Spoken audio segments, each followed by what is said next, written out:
আগামীকালকে অনুষ্ঠিত হচ্ছে লাক্স সুপারস্টার এর গ্র্যান্ড ফিনালে এবং সেখানে অংশগ্রহণ করবেন আমাদের দেশের সেরা 5 প্রতিযোগী। ঠিক অন্তিম মুহূর্তে দাঁড় হয়ে সবাই, তার মধ্যে একজন আমার সাথে রয়েছেন বর্ণিতা। অভিনন্দন জানাতে চাই, একদম শেষ মুহূর্তে উত্তপ্ত একটা অবস্থা, কেমন যাচ্ছে আপনার? আসলে এই অনুভূতিটাকে ভাষায় প্রকাশ করাটা খুব কঠিন।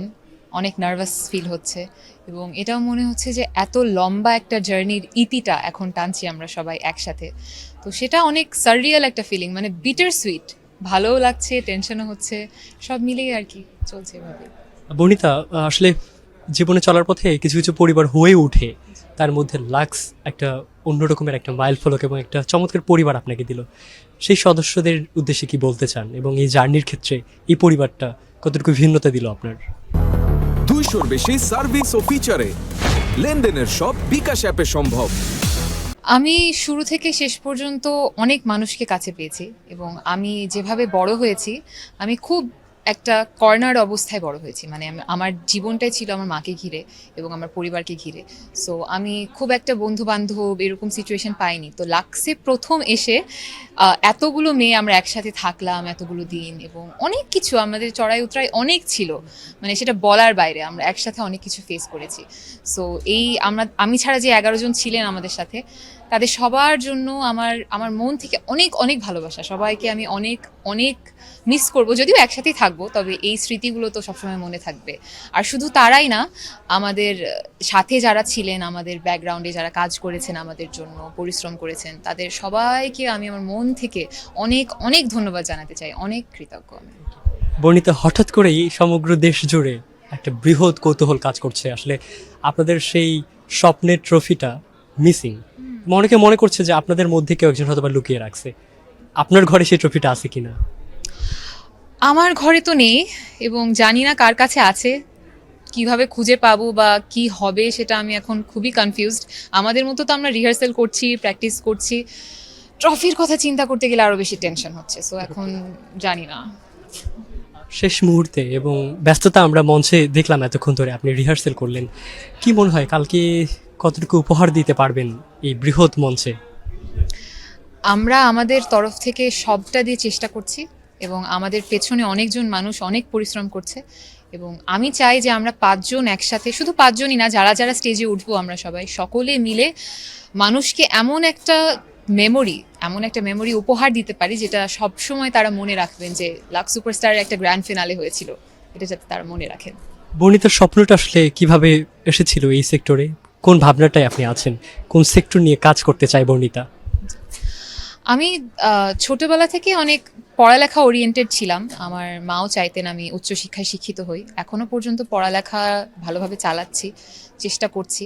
তার পাশাপাশি থাকে না, একটা মানুষের স্বপ্ন থাকে যে আমার একটা হবি, একটা পছন্দের জায়গা। সেই পছন্দের জায়গাটা আমার সবসময় ছিল অভিনয়। আমার মুভি দেখতে খুব ভালো লাগতো। মানুষ যখন অভিনয় করতেন, কেউ যখন অভিনেতা যখন হাসেন, তার হাসির সাথে আমারও হাসি আসতো। তো সেই জিনিসটা আমি অন্য কাউকে উপহার দিতে চাই, যাতে আমার অভিনয় তারা দেখে তারাও হাসেন, আমার সাথে তারা কাঁদেন, তাদের কোনো কষ্টের মুহূর্তে যাতে আমি তাদেরকে কমফর্ট করতে পারি। সেই জায়গা থেকে আমার অভিনয়ের স্বপ্নটা তৈরি হয় এবং সেই স্বপ্নের পথে আমি এখন হাঁটছি এবং চেষ্টা করে যাব যে সেই স্বপ্নটাকে যাতে পূরণ করতে পারি। বর্ণিতা, অন্তরের অবস্থাটা কেমন এখন? ধুকপুকুনিটা কেমন আসলে? ভাষায় বলা সম্ভব না। প্রত্যেক মুহূর্তে খালি যখন মনে হচ্ছে যে একদিন বাকি, আমরা যখন থেকে রিহার্সাল শুরু করলাম 5 দিন বাকি, 4 দিন বাকি, দিনগুলো গুনছিলাম আর এখন বলছি যে কালকে, কালকে আমাদের মেইন শো। কালকে যখন আসবে তখন বলবো যে আজকে আমাদের মেইন শো। সো সেই জিনিসটা আসলে ভাষায় বোঝানো সম্ভব না, অনেক টেনশন হচ্ছে। আমরা একদম শেষের দিকে একটা প্রসঙ্গ একটু আপনার থেকে জানতে চাইবো। একটি সময় যখন আপনার রোডে হাঁটতেন তখন অন্যান্য স্টারদের বিলবোর্ডের ছবি দেখতেন, এখন তো রাস্তায় গেলে আপনাদের ছবি দেখা যায়, কতটুকু ভিন্নতা দিচ্ছে? যেই রাস্তা দিয়ে সবসময় যেতাম, সবসময় দেখতাম বড় বড় স্টার, আমার পছন্দের লোকজন, আমার পছন্দের সব সেলিব্রিটিদের ছবি, সেখানে নিজেকে দেখছি। সো আমাদের প্রেডিসেসর যারা যারা লাক্স সুপারস্টারের আগে ছিলেন, মিম ম্যাম, মেহজাবিন ম্যাম, ওনাদের যেখানে ছবি ছিল সেখানে এখন আমাদেরকে দেখছি আমরা। সো এটা মানে অসম্ভব একটা ফিলিং, কখনো ভাবিনি যে এত দূর আসতে পারবো। এবং পরিবার পরিজন বন্ধু বান্ধব সবাই কল দিচ্ছে, আল্লাহ তোকে আজকে বিলবোর্ডে দেখলাম। সো এই টাইপের ফিলিংটা আসলে বলে বোঝানো সম্ভব না, অনেক অনেক অনেক ভালো লাগছে।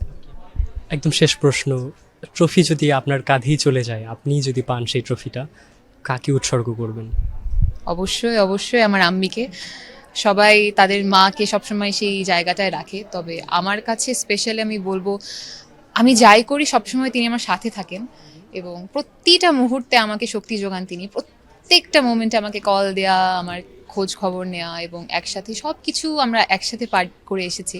সো সেই ক্ষেত্রে আমার আগামী পথ চলাটুকুও আমার আম্মির সাথে। সো আমার আম্মিকে দিব অবশ্যই। ভক্তমহল বা যারা দর্শক রয়েছেন তাদের উদ্দেশ্যে কি বলতে চান? তাদেরকে আসলে যত কথাই বলি কম হবে, কারণ আমি যে এই পর্যায়ে এসে বসে চ্যানেল আইতে একটা ইন্টারভিউ দিতে পারছি, এই সৌভাগ্যটুকু আমার হয়েছে কারণ মানুষ আমাকে ভালোবেসেছেন। মানুষের ভালোবাসা ছাড়া আমি আমার পরিশ্রমটুকুও করতে পারতাম না, সেই ইন্সপিরেশনটা আমি পেতাম না। এবং আমি মনে করি যে সামনে আমি যাই করব তাদের ভালোবাসা আমার দরকার। হয়তো সেলফিশলি বলছি আমি যে আপনাদের ভালোবাসার বদলতে আমি সামনে এগিয়ে যাব। সো আমাকে এভাবেই ভালোবাসবেন, আদর করবেন এবং আমি চেষ্টা করব আপনাদের ভালোবাসার মর্যাদাটা যাতে রাখতে পারি। ধন্যবাদ। আপনার জন্য অনেক শুভকামনা, ফলাফল অনেক চমৎকার হোক সেই প্রত্যাশা রাখছি। থ্যাংক ইউ চ্যানেলেতে সময় দেওয়ার জন্য। অনেক অনেক ধন্যবাদ চ্যানেল আইকে এবং দর্শক যারা দেখছেন তাদের সবাইকে ধন্যবাদ, আপনাকেও ধন্যবাদ। Thank you. দর্শক, ঠিক যেমনটা আমরা শুনলাম এই সেরা 5 প্রতিযোগীর মধ্যে একজনের কথা, আমরা আবারও আমাদের আরেক প্রতিযোগীর সাথে কথা বলবো এবং তার স্বপ্নের কথা শুনবো।